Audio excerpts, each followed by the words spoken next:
നിങ്ങൾ എപ്പോഴും ചിന്തിച്ചിട്ടുണ്ടോ ഈ ഗോൾഡ് എന്ന് പറയുന്ന സാധനം എന്താണ് ഇത്ര സ്പെഷ്യൽ? എപ്പോഴും അതിന്റെ പ്രൈസ് കൂടിക്കൊണ്ടിരിക്കുന്നത് എന്തുകൊണ്ടാണ്? അതുപോലെ ഗോൾഡിൽ ഇൻവെസ്റ്റ് ചെയ്യാൻ എപ്പോഴാണ് പെർഫെക്റ്റ് ടൈം?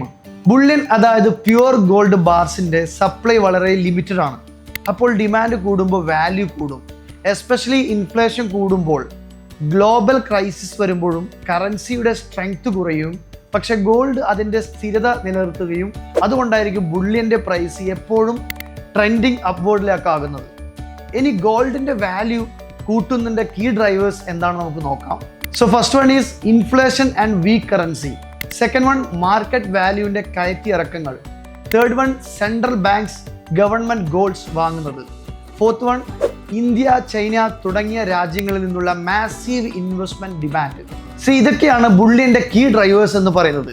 നമുക്ക് എപ്പോഴും ഉള്ളൊരു ഡൗട്ടാണ്, ഗോൾഡിൽ ഇപ്പോൾ ഇൻവെസ്റ്റ് ചെയ്യുന്നത് നല്ലതാണോ? യെസ്, ഇൻവെസ്റ്റ് ചെയ്യാം, but smartly.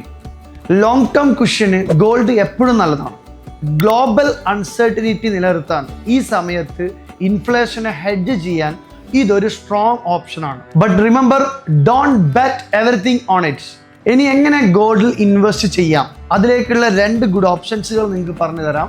First one, physical ബാറിൽ നമുക്ക് ഇൻവെസ്റ്റ് ചെയ്യാം. So the second one, sovereign gold bonds. അതായത് ഇന്ത്യ ഗവൺമെന്റ് RBI വഴി പുറത്തിറക്കുന്ന ഒരു തരം ഗവൺമെന്റ് സെക്യൂരിറ്റീസ് ആണ് SGB. ഇത് ഫിസിക്കൽ ഗോൾഡ് വാങ്ങുന്നതിന് പകരമുള്ള ഡിജിറ്റൽ ഇൻവെസ്റ്റ്മെന്റ് ഓപ്ഷനാണ്. നമുക്കിതിൽ നിന്ന് എന്ത് മനസ്സിലാക്കാം? ഗോൾഡ് ഇൻവെസ്റ്റ്മെന്റ് എന്നത് ഒരു ഓവർനൈറ്റ് റിച്ച്നെസ് അല്ല, ഒരു ഓവർനൈറ്റ് സക്സസും അല്ല. ഇത് വെൽത്ത് പ്രിസർവ് ചെയ്യാനും സ്റ്റെബിലിറ്റി ഉണ്ടാക്കാനുമാണ്. In the storm of market crashes, gold stands firm. So instead of chasing peaks, build a foundation.